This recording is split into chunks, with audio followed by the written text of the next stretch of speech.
1절부터 7절까지.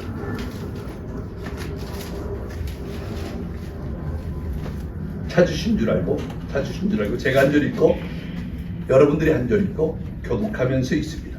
전에 고통받던 자들에게는 흑암이 없으리로다. 옛적에는 여호와께서 수블론 땅과 납달리 땅이 멸시를 당하게 하셨더니 후에는 해변길과 요단 저편 이방 갈릴리를 영화롭게 하셨느니라. 그다음에 하나님이 큰 강도로 사망의 땅에 주께서 이 나라를 창성하게 하시고 그 즐거움을 더하게 하셨으므로 추수하는 즐거움과 탈취물을 나눌 때의 즐거움 같이 그들이 주 앞에서 즐거워하오리. 이는 그들이 목에는 노여와 그들의 어깨에 지치과 그 바깥에서의 그들의 집에서 보시되 미련한 날과 가리셨습니다. 어지러이 싸우는 군인들이 신과 피 묻은 겉옷이 불에 섭같이 살라지리니 이는 하나님과 우리에게 하고 하나님과 우리에게 주시기를 그의 정사를 배웠고 그의 이름은 여자나 모사라 전능하신 하나님이라 영존하시는 아버지라 평강의 왕이라 하시니라. 그 정사와 평강의 노함이 무궁하고 또 다윗의 왕자와 그의 나라에 군림하여 그 나라를 굳게 세우고 지금 이후로는 영원히 정의의 공의로 그것을 보존하실 것이라. 만군의 여호와의 열심히 이를 이루리라. 아멘. 아멘. 사람들은 그런 거 걱정하지 않는데 특히 우리 아이고 금방 나라가 어떻게 되는 줄 알고 막 걱정 하나도 안 했어요. 우리가 지금 읽고 있는 이때는 지금보다 더 어려웠어요. 지금보다 더 어려웠을 때 그때에 예수님께서 나타나셔서 이렇게 하겠다라고 하는 것을 이렇게 글로 표현해놨는데 오늘 이 말씀을 들어가면서 우리 나라도 이럴 때 정말 예수님께서 나타나셔가지고 그 나라를 평온하게 만들어 주신 것처럼 그런 역사가 있도록 기도하면서 오늘 같이 이 말씀을 들으면 좋겠다 하는 생각이 듭니다. 성경은 전부 다 예언으로 되어 있어요. 예언.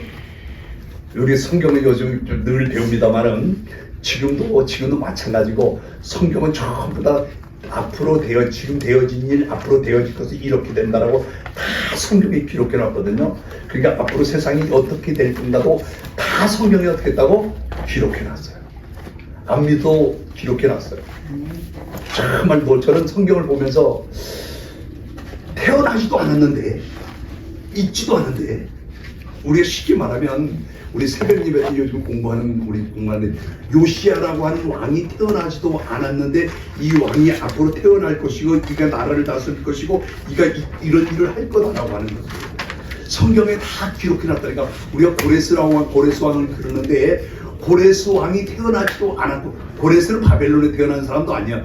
메데라고 하는 나라, 조그만한 나라인데 그 사람이 왕이 돼가지고 앞으로 바벨론을 멸망시킬 것이라고 누가 상상이나 했겠어요? 근데 성경에 그렇게 딱 됐어.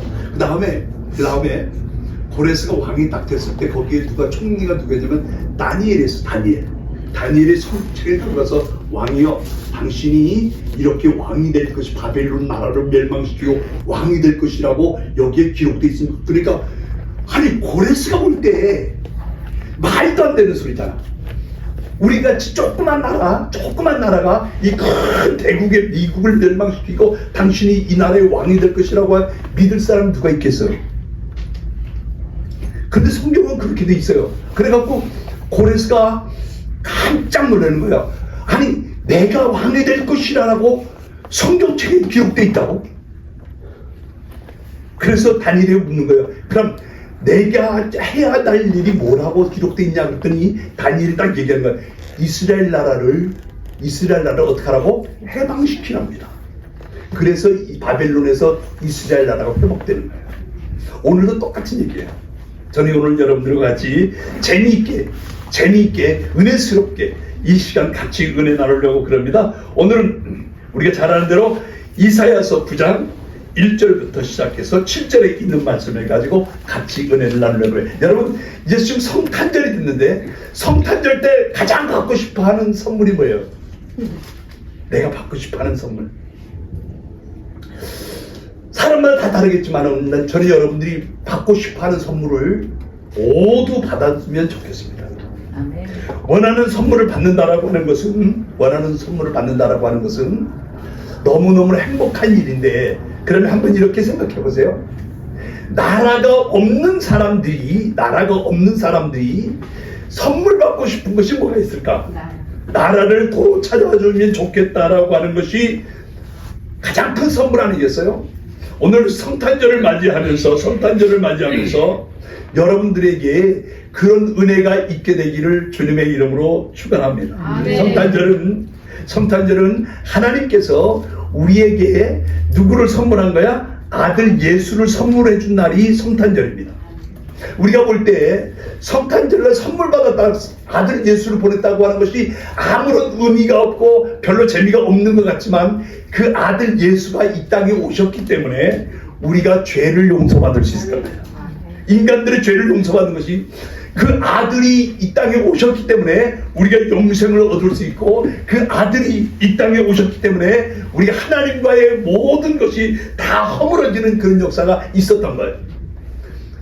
우리 집에 어린아이들이 우리 집에 엄청난 애들이 상상하지 못한 그런 누가 예를 들어서 부동산을 줬다고 그러면 애들은 그런 걸 몰라요.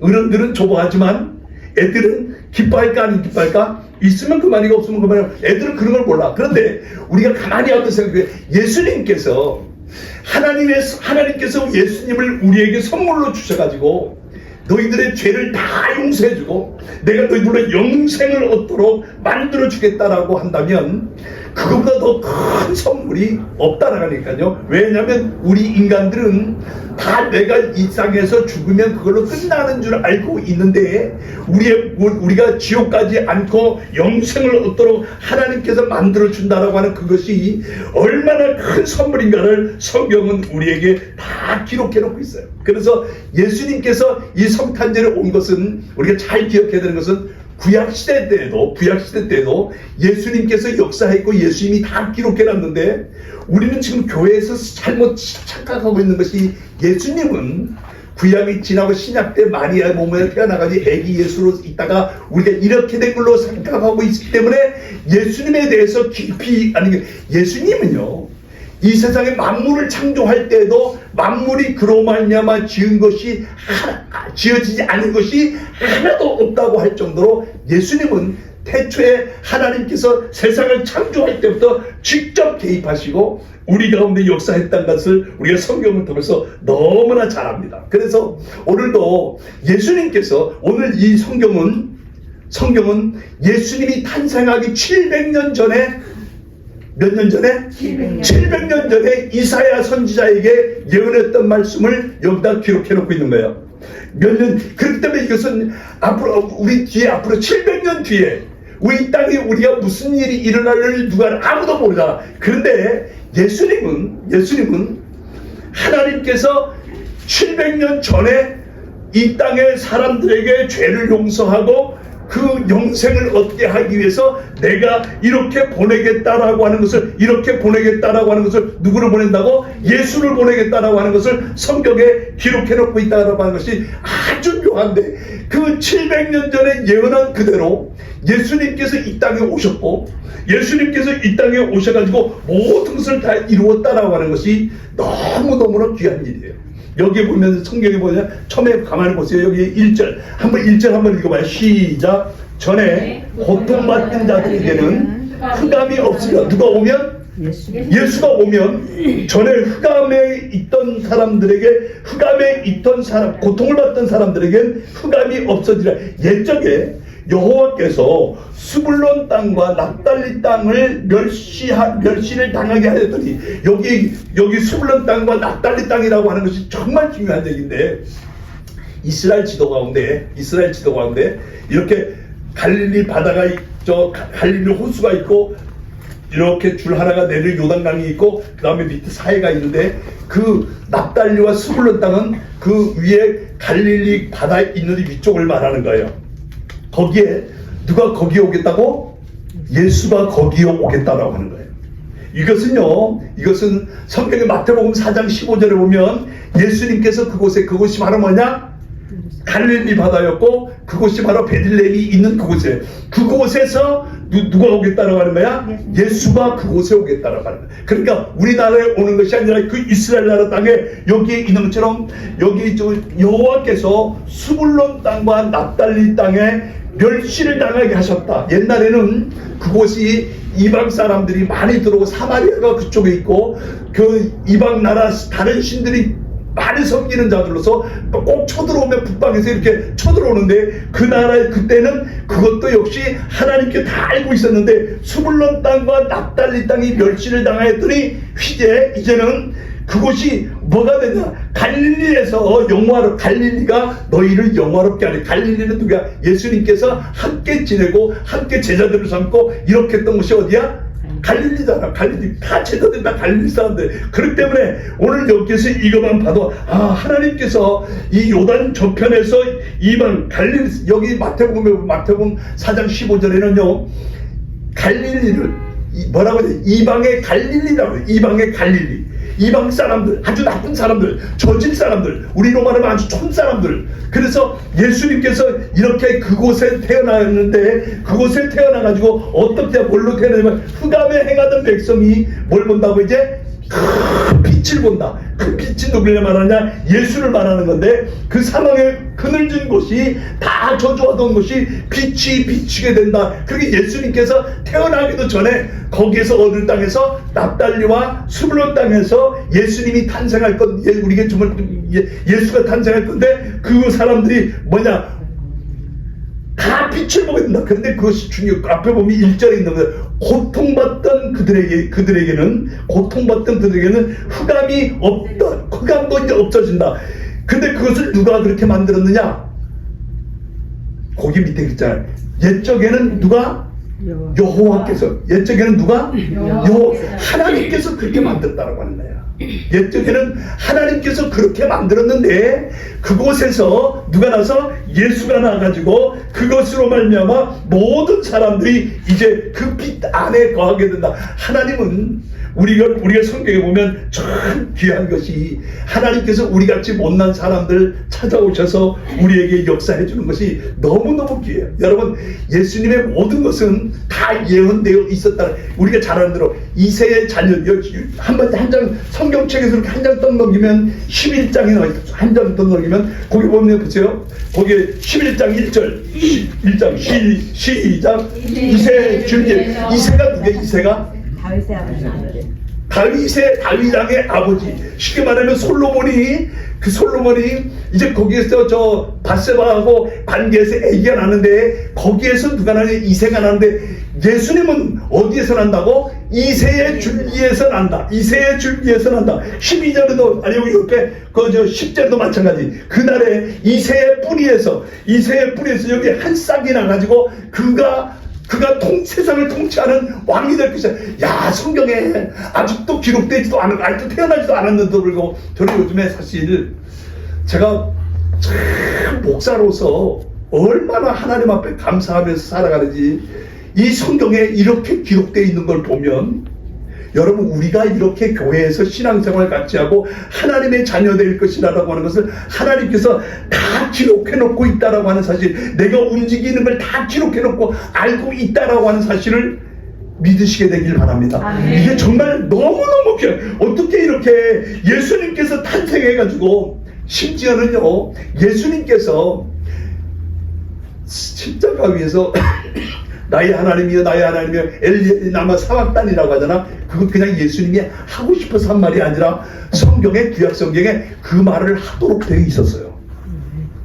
시편 22편 1절에 하나님이여 어찌하여 나를 버리시나이까 라고 하는 말을 다 기록하도록 그렇게 써놨다니까. 그래서 오늘 우리가 신앙생활을 모든 것은 하나님께서 다 기록해 예언해놓은 대로 그대로 된다. 오늘 여기에 두면 앞장으로 넘기면 이사야서 7장 14절 이사야서 7장 14절에 시작. 그러므로 주께서 친히 진주를 너희에게 주실 것이라. 돌아 자기까지 하여 아들을 낳을 것이요 아니, 이름을 만으라.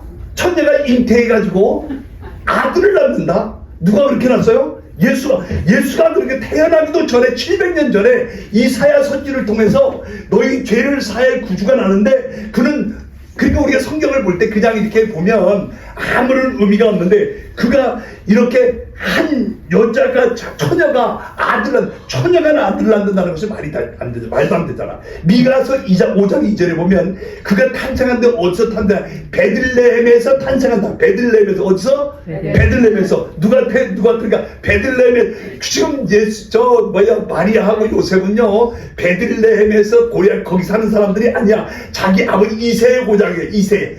조금 전에 그 다윗의 아버지 이세의 고향인데 그곳에 뭐하러 갔다가 호적하러 갔다가 아니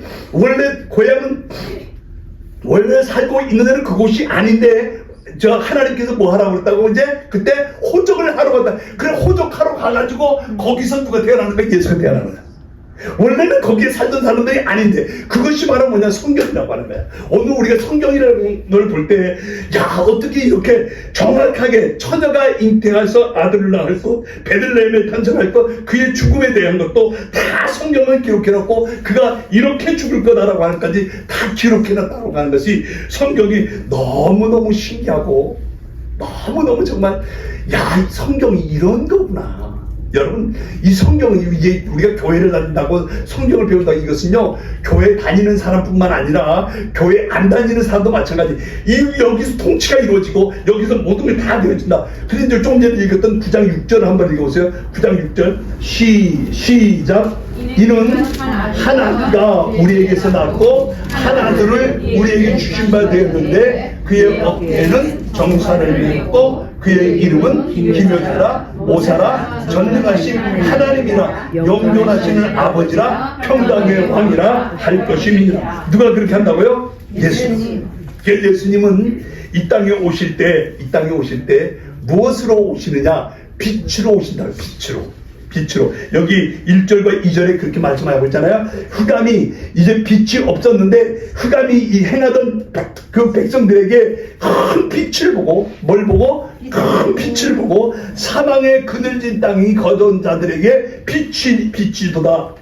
갈릴리 해변을 조금 전에 얘기했던 것처럼 굉장히 촌사람들이 살고 있는 무식한 사람이 살고 있는 그런 지역이었어요. 그러나 예수님께서 이 땅에 오시면서 하나님의 놀라운 역사가 그곳에 임하면서 그곳의 사람들이 누굴 본다고? 빛을 보게 되고 빛을 따라서 모두가 영생을 얻게 이방 사람들까지도 이렇게 영생을 얻게 된다라고 하는 것이 성경에 몇 년 전에? 700년. 예수님께서 탄생하기도 전에 700년 전에 다 예언했는데 그가 되어진 모든 것들이 다 그 예언한 대로 이루어졌다라고 하는 것이 성경의 그 이유는 갈릴리가 이방 나라들이 근접해 있고 그 다음에 그곳을 통해서 많은 사람들이 들어와 가지고 그 갈릴리 지방 조금 전에 수블론과 납달리 지방이 굉장히 더러운 지역, 우리로 말하면 더러운 지역, 별로 타지 않는 지역, 그런 지역이었는데 그곳에서 바로 누가 태어난다고? 예수님이 탄생한다라고 마태 신약성경이에요.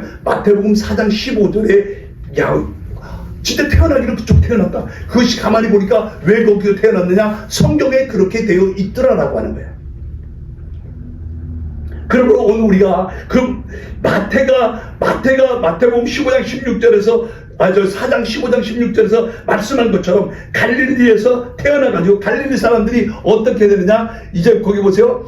9장 3절에 시작. 주께서 이 나라를 창성하게 하시고 즐거움을 더하게 하셨으므로 추수하는 즐거움과 탈취물을 나눌 때 즐거움같이 되리라. 예수께서 오셔가지고 이렇게 어떻게 한다고? 빛으로 오신 그분이 이 땅에 오셔가지고 어둠을 다 물리치니까 거기에서 있는 사람들이 뭘로 오셨다고 그랬어요? 주님이 신학 즐거움, 우리에게 즐거움을 주는데 뭘로 비유했느냐면 농사를 짓는 농부가 농사를 추수할 때 그 즐거움이 있는 것처럼 예수 그리스도를 영접하는 사람들에게 무슨 즐거움이 있다고?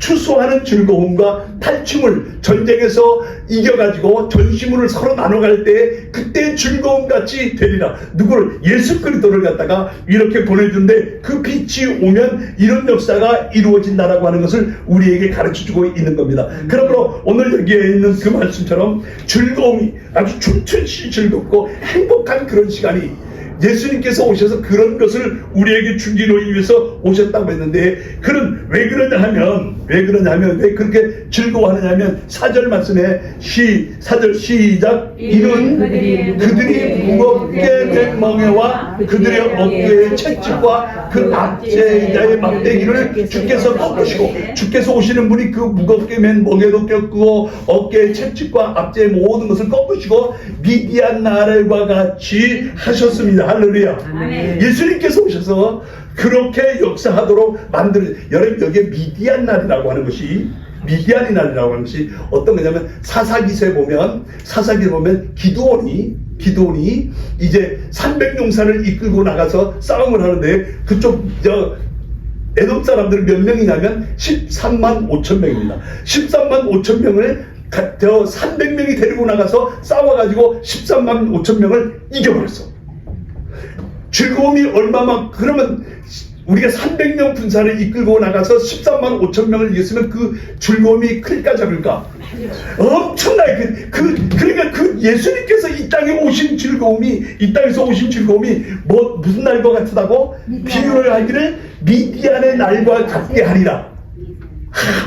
그 미디안의 날이라고 하는 것은 그 사사기 7장에 나오는데 기드온이 300용사를 데리고서 13만 5천 명의 적군을 물리친 것 같지 하리라. 예수님이 오시기만 하면 이런 역사를 오시는 것은요, 그냥 우리가 기쁘다고 좋셨는데 이렇게 하는 것이 아니라 우리로 하여금 예수님께서 오셔서 우리에게 가장 큰 것을 준 것이 뭐냐면 우리의 죄를 사해 주기 위한 것. 우리의 죄를 사해.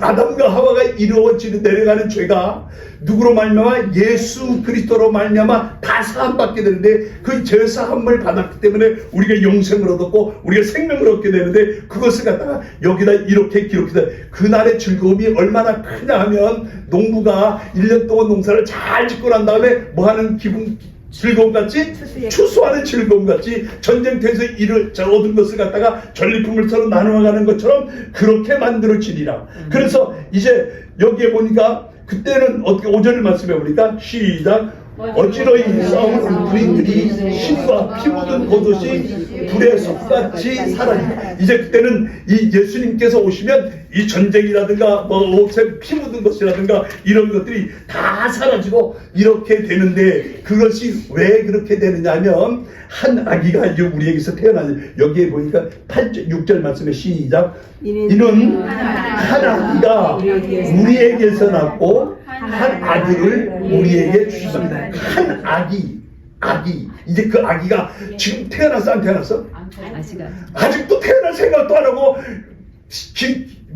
엄마 아버지 태어나지도 않았고 아무도 안 태어났어. 그런데도 불구하고 이렇게 써놓은 그 말이야. 그 말이 한 아기가 우리에게서 태어났는데, 하나님의 섭리 가운데 그 아이가 태어나면 하나님께서 이런 역사를 우리에게 허락해 준다라고 이렇게 말했어요. 근데 그 아기가 어떻게 됐느냐면, 그 한 아기가 태어났는데 그 어깨에는 어떻게 돼요? 정사를 맸다. 정사라고 하는 말은, 정사라고 하는 통치권을 말하는 거예요. 통치권. 그 아들은요, 우리 지난 시간에 얘기했잖아. 시므온이 마리아가 데리고 있는 아기를 보고 뭐라고 했어요? 이 어린아이는 무슨 권세가 있다고 그랬어요? 사람을 패하게도 만들고 흥하게도 만드는 권세를 가지고 있다라고 그랬잖아. 아니, 그 어린아이가 이제 핏덩어리처럼 이제 8일밖에 안 된 아기를 보고 시므온이라고 할아버지가 가서 이 어린아이에게는 뭐가 있다고? 사람을 패하게도 하고 흥하게도 하는 권세가 이 어린아이에게 있고, 그 다음에 이 어린아이는 뭐가 있다고 해서 엄마한테 말하기를 많은 사람들의 비방거리가 돼. 예수님이 막 이렇게 할렐루야 받는 게 아니라 비방거리가 되고, 이 어린아이가 당신의 마음을 어떻게 한다고? 마음에 정말 내 마음이 찢어지도록 아픔을 겪게 이 아이들을 통해서 얻게 될 것이라고 지난 시간에 얘기했잖아요. 예수님께서 이 땅에 오시면서 정사를 메었고 그 아기가 비록 베들레헴의 어린아이로 탄생했지만 하늘과 땅의 모든 권세를 가지고 있다고 본인이 얘기했어요. 마태복음 28장 18절에 하늘과 땅의 모든 권세를 가지고 예수님께서 계신다고 말한 것처럼 그 아기는 어떻게 되었느냐면 말구이에 태어났지만 생명의 양식으로 이 땅에 오신다라고 하는 거예요. 말구이가 얼마나 의미가 있는지 몰라요. 왜 예수님께서 그 많은 지역 중에서 하필이면 말구이에 탄생할까? 우리에게 뭘 주기 위해서? 생명을 주시기 위해서 예수님이 우리에게 생명을 준다. 그래서 이제 그가 태어나는데 그 이름이 어떤 사람이냐 하면은 여기에 첫 번째로 기묘자요라고 하는 말로 6장에 그 이름은 뭐라고? 기묘자라고 하는 것은 기이한, 정말 기이하다. 어떻게 우리가 신기하네. 우리 표현으로 말하면 신기하네. 어떻게 이런 일을 쓸 수 있어? 이런 표현이네. 그러니까 그 예수님께서 이 땅에 오시면 어떤 일로? 기묘자로. 무슨 일로? 기묘자로. 신기하다. 사람들이 생각하는 이상, 사람들이 생각할 수도 없는 기묘라고 하는 말은 사전에 잘 보면 그렇게 돼 있어요.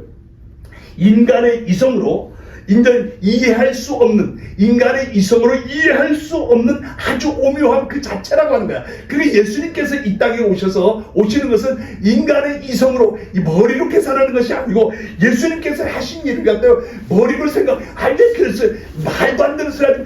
예수님은요, 일 전체가 예수님께서 이 땅에 오신 것은 우리 머리로 이해가 된다 안 된다? 안 돼. 아무도 그걸 이해하려고 하는 사람이 바보예요. 그건 누가 하시는 일이야? 하나님이 하시는 일이에요. 그럴 때는 안 돼. 아니 보리떡 5개 가지고 어떻게 물고기 2마리 가지고 5,000명이 먹고 12강 변합냐? 말도 안 되는 소리. 그럴 때문에 기묘한 자야.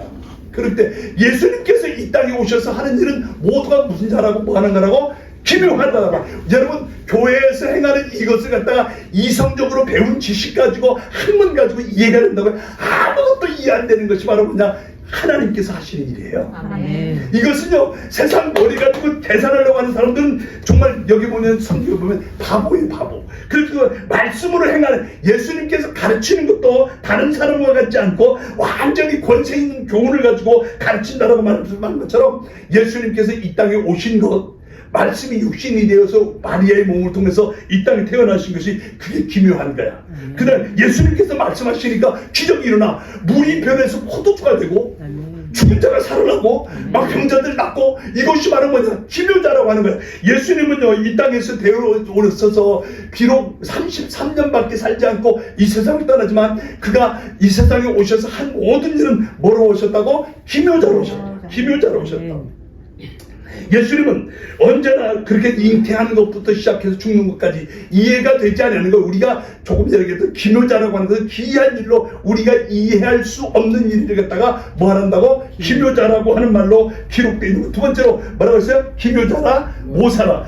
그가 지혜가, 모사라는 사전에 보면 지혜자라고, 지혜가 뛰어나고, 얼마만큼 뛰어나냐?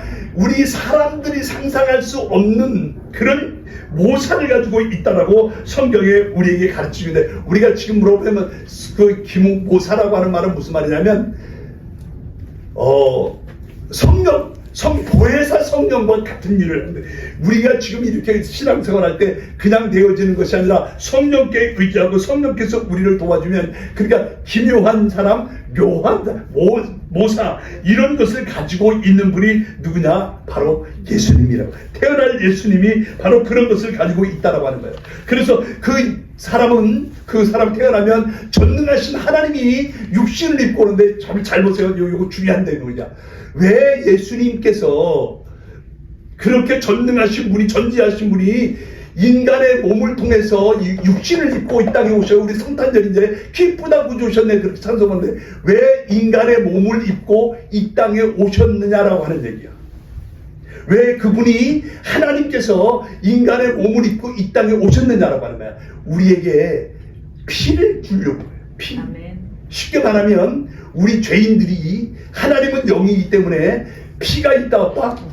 없다. 피가 없다. 그러니까 그 피가 없는 분이 육신을 입고 이 땅에 오셔가지고 우리 죄를 위해서 십자가에 못 박혀 죽음으로 말미암아 우리의 모든 죄를, 모든 죄를 대속해주기 위해서 십자가를 지기 위해서 그분이 육신을 입고 이 땅에 오시는 거예요. 그러므로 그 예수님께서 이 땅에 오셔가지고 나를 위해서, 중요한 얘기가 나를 위해서, 내 죄를 위해서 그분이 십자가에서 대신 죽으셨다라고 하는 것을 믿는 사람, 이것을 믿으라고 하는 거예요. 교회 다니라고 하는 말이 아니에요. 여러분, 교회 다니도 절대로 구원받지 못해요.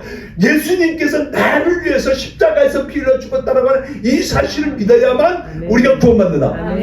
이 사실을 믿으라고 하는 거예요. 그게 뭐 교회, 어릴 때부터 교회 다녔는데요. 교회 다녀도 내가 어떤 직분을 다 받았어도, 교회에서 별일을 다 했어도 예수님께서 내 죄를 위해서 죽으셨다라고 하는 걸 믿지 못하면 그 사람 지옥 갑니다. 그러니까 교회에 나오는 사람들이 꼭 해야 되는 것은 뭐냐, 예수님께서 내 죄를 위해서 대신 죽었다라고 하는 이 사실, 그래서 그 피가 내 모든 죄를 사해줬다라고 하는 이 사실을 믿으라고 하는 것이 교회에서 가르쳐주는 진리인데, 내가 그것은 믿지 않고 나 교회 다녀요. 교회 아무리 다녀도요, 아무리 다녀도 인성은 좋아지는지 모르지만 예수님과 전혀 상관이 없는, 그러니까 예수님께서 우리가 주의 이름으로 선지자 노릇하고, 우리가 주의 이름으로 귀신도 쫓아내고, 우리가 주의 이름으로 이런 일을 하겠습니다. 그런데 주님께서 말하기를 나는 너를 도무지 모른다고 그러잖아. 우리가 해야 되는 일은 뭐냐면, 예수님께서 십자가에서 흘리신 그 보혈의 피가 내 모든 죄를 대속해줬다. 그러니까 우리가 인간이 내가 죽어야 될 자리에, 내가 십자가에서 죽어야 될 그 자리에 예수님께서 대신 죽으셔가지고 내 죄를 다 사해줬다라고 하는 이 사실을 믿어야만 내가 구원을 받을 수 있지. 내가 교회를 아무리 오랫동안 다니고 교회에서 봉사를 다 하고 교회를 막 세웠다 할지라도 예수님께서 내 죄를 위해서 대신 죽으셨다라고 하는 이 사실을 믿어야만 우리가 구원받는다라고 하는 것을 여기에 가르쳐주고 있는 것이 바로 성경이라고 하는. 그러니까 여러분, 예수님은요, 잘 생각해주세요. 예수님은, 제가 또 얘기할게요. 4대 성인 중에 한 사람이다, 아니다? 아니다. 예수님은 4대 성인 중에 한 사람의 그런 차원이 아니고, 예수님은 세상을 지으신 창조주시고, 공자, 맹자, 모든 사람들은 다 피조물들인데, 어떻게 창조주 하나님하고 피조물들하고 같이 생각해? 이거 자체가 틀려먹는, 맞지 않는 방법이 맞지 않는 거예요. 그래서 예수님은요, 창조주로서 세상을 모든 걸 다스리시는 분인데, 그것을 갖다가 아주 똑똑한 척하고 저를 갖다 김경렬 목사가 4대 성인 중에 한 사람이면 내가 기분 좋을까 나쁠까? 좋아요. 처음 생각, 아이고 세상에 내가 부족한 사람이 무슨 4대 성인 중에 한 사람, 이렇게 되지만 예수님이 4대 성인 중에 한 사람이라고 하는 말도 안 되는 소리 이거든요. 예수님은 세상을 창조하시고 우리 인간들의 모든 죄를 지시고 십자가에서 어린 양이 되어서, 하나님의 어린 양이 되어서 우리를 위해서 십자가를 지신 줄로 믿으시게 되기를 바랍니다. 그래서 우리가 지금 잘 아는 것은 조물주와 피조물에 대해서 알아야 돼요. 예수님은요, 만물이 그로 말미암아 지은 바 되었으니 하나도 그가 지은 것이 그가 없이 되어진 것이 없다라고 요한복음 1장 3절에 말했고, 그 안에, 그 예수 안에 뭐가 있어요? 생명이 있었는데 그 생명이 사람들의 빛이라.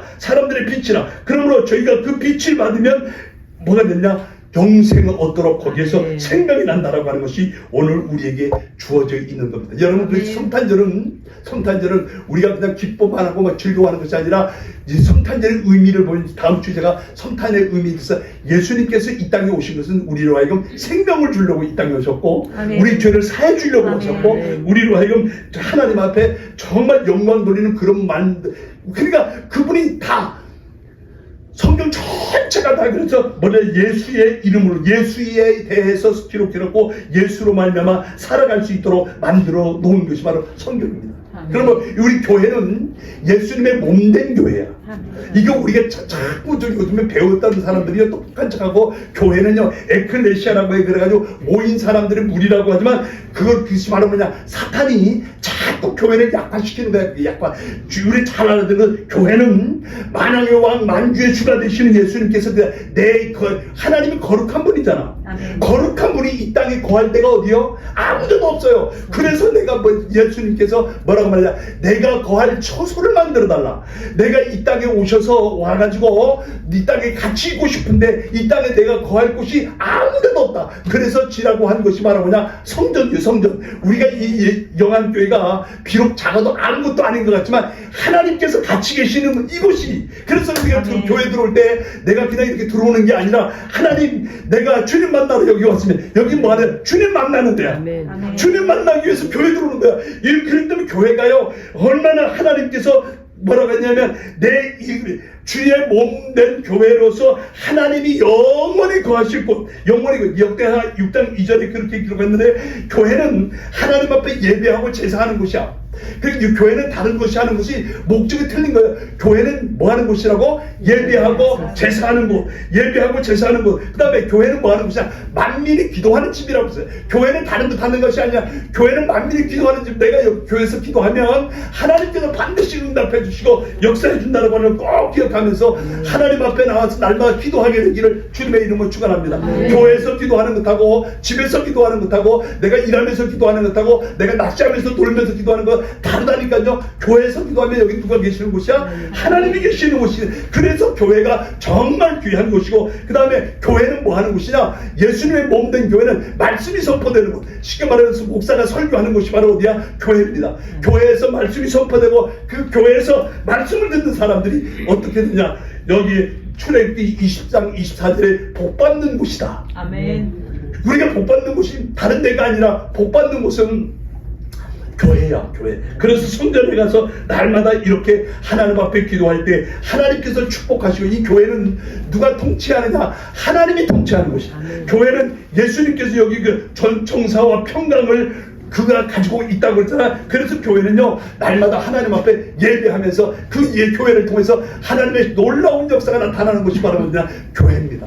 여러분, 교회를 하나의 집이라고 생각하면 안 돼요. 교회는요, 크든지 작든지 예수의 이름으로 붙여진 교회라고 한다면 그곳에 누가 계신다? 예수님께서 계신다라고 하는 마음을 가지고 교회를 가야 되는 거예요. 그래서 그곳에 저는 예배하는 곳이고, 그곳에 말씀을 선포하는 곳이고, 그곳에 하나님께서 우리에게 주시려고 하는 모든 복을 주신다라고 약속하고 있습니다. 오늘도 우리가 성탄절을 맞이하면서 예수님께서 왜 오셨는가, 언제 오셨는가 잘 들어보세요. 예수님께서 탄생하기 700년 전에 이사야 선지를 통해서 그걸 다 우리가 성경 이사야서를 읽어보면, 다른 데 말고 이사야서를 읽어보면 예수님께서 왜 태어나야 되고 어디서 탄생하고 그가 어떤 마음을 가지고 있고 하는 것이 다 기록했는데, 그것이 700년 후에 다 그대로 예언대로 이루어졌다라고 하는 것이 놀라운 사실입니다. 그래서 빛 대신 예수님께서 이번 성탄절에 여러분을 찾아오셔가지고, 여러분의 가정에 찾아오셔서 여러분의 가정에 있는 그 어두운 세력 있잖아, 어둠의 세력 다 물러쳐야 하는 역사가 나타나게 되기를 바랍니다. 우리나라에도 마찬가지, 우리 대한민국도 마찬가지. 어둠의 세력들이 자리를 잡고 어둠의 세력들이 뿌리를 내려가지고 막 자꾸 넘어뜨려. 그 예수님께서 오시면, 빛을 오신 예수님께서 그런 역사를 이루어준다고 약속하고 있기 때문에 그 예수님, 아기 예수가 탄생해가 예수를 만나가지고 그 예수님께서 그 모든 것을 물리쳐주고 하나님의 놀라운 역사를 이루어가는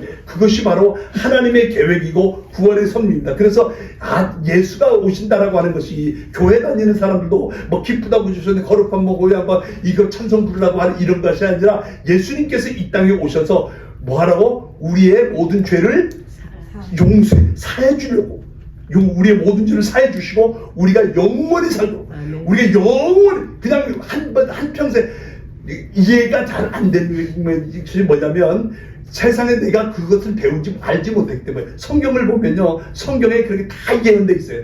우리가 영원히 산다. 변화된 몸으로, 예수님께서 다시 변화된 몸으로 부활하신 것처럼 우리가 부활하셔가지고, 그러니까 기독교 진리가 가장 중요한 것이, 예수님께서 십자가에 죽으신 것은 우리의 모든 무슨 문제를 해결해주고, 죄 문제를 해결해주고, 예수님께서 죽었다가 다시 부활하신 것은 우리의 우리에게 죽은 문제를 예수님께 다 해결해줬다. 이것이 바로 기독교의 복음입니다. 기독교 복음이 다른 게 아니야. 그냥 아무렇게나 전하면, 교회에서 전하면 다 복음. 아니, 예수님께서 나의 죄를 위해서 죽으시고 나의 죽음의 문제를, 저주의 문제를 다 청산해 주시고 부활하셨다라고 하는 것이 이게 바로 복음입니다. 그래서 여러분 예수님께서 이번 성탄절에 여러분의 가정에 찾아오신 것처럼 우리 대한민국에도 그 예수님이 찾아가셔가지고 흑암의 권세를 다 물리치고 아멘. 정말 승리하는 그런 삶이 되어지고 또 그 다음에 세계 모든 곳에 마찬가지 어두운 곳에 있는 것이 다 어둠에 있는 자들을 여기 어둠에 있는 자들 있죠. 어둠에 있는 자들 마귀가 다스리고 있는 거야. 흑암의 권세가 다스리고 있는 거야. 그것을 다 예수님께서 함께 하셔서 이 모든 것을 이번 성탄절에 다 물리치고 세상 모두가 다 여기 있는 것처럼 즐거움에 더한 무슨 즐거움이라고 해서 농부가 추수하는 즐거움 같이 전쟁에서 이겨가지고 탈취물을 나누는 즐거움 같이 이런 즐거움이 너희들에게 있게 하리라 하고 말한 것처럼 그래서 그가 오시면 이렇게 권세를 가지고 정사를 어깨를 메고 오셔가지고 그 이름이 뭐라고? 힘을 따라 모사라 이렇게 와가지고 그 밑에 있어요.